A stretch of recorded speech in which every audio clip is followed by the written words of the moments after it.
বন্ধুরা, তোমরা সবাই ভালো আছো তো? আজকে আমি একটা গল্প বলবো, গল্পটা শুনে বলবে কেমন হয়েছে। ভালো থাকবে আর খুশি খুশি থাকবে। আজকে একটা গল্প বলবো, গল্পের নাম পান্তা বুড়ির কথা। এক যে ছিল পান্তা বুড়ি, সে পান্তা ভাত খেতে বড্ড ভালোবাসতো। এক চোর এসে রোজ পান্তা বুড়ির পান্তা ভাত খেয়ে যায়, তাই বুড়ি লাঠি ভর দিয়ে রাজার কাছে নালিশ করতে চলল।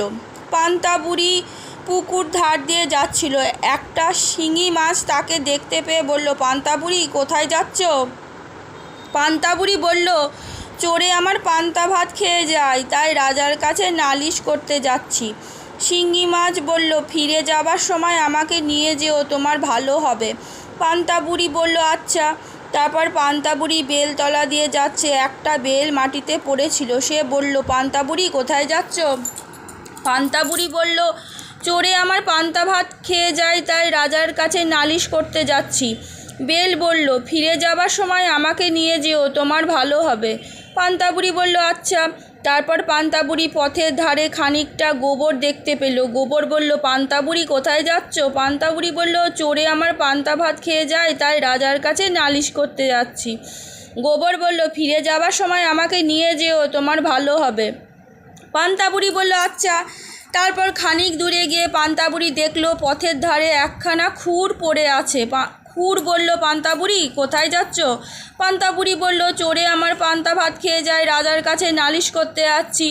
খুর বলল, ফিরে যাওয়ার সময় সঙ্গে নিয়ে যেও আমায়, তোমার ভালো হবে। পান্তা বুড়ি বলল, আচ্ছা। তারপর পান্তা বুড়ি রাজার বাড়ির দিকে গিয়ে দেখলো রাজামশাই বাড়ি নেই। কাজে সে আর নালিশ করতে পেল না। বাড়ি ফেরবার সময় তার খুর আর গোবর আর বেল আর শিঙি মাছের কথা মনে হলো।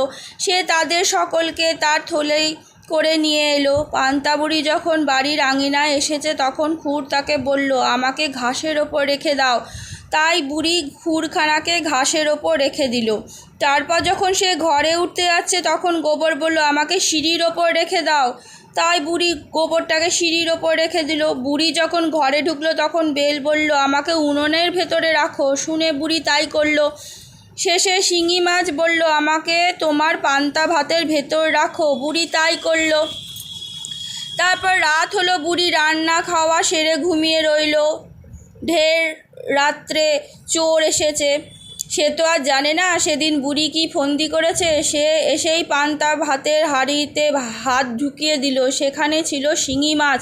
সে চোর বাছাকে এমনই কাটা ফুটিয়ে দিল যে তার দু চোখ দিয়ে জল পড়তে লাগলো।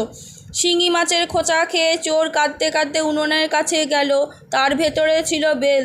চোর যেই আঙুল তার দেবার জন্য উনানে হাত ঢুকিয়েছে, অমনি পটাশ করে বেল ফেটে তার চোখ মুখে ভয়ানক হয়ে গেল।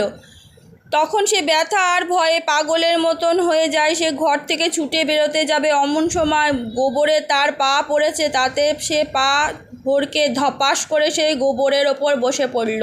তারপর গোবর লেগে ভূত হয়ে ব্যাটা গিয়েছে ঘাসে পা মুছতে। তখনই সে খুর তাতে ভয়ানক কেটে গেল। আর ও মাগো গেলুম গো বলে সে চেঁচিয়ে বাছা যায় কোথায়। তাই শুনে পাড়ার লোক ছুটে এসে বলল, এই বেটা চোর, ধর বেটাকে, মার বেটাকে, কান ছিঁড়ে ফেল। তখন যে চোরের সাজাটা। এই আজকের মতন গল্প এইটুকুনি।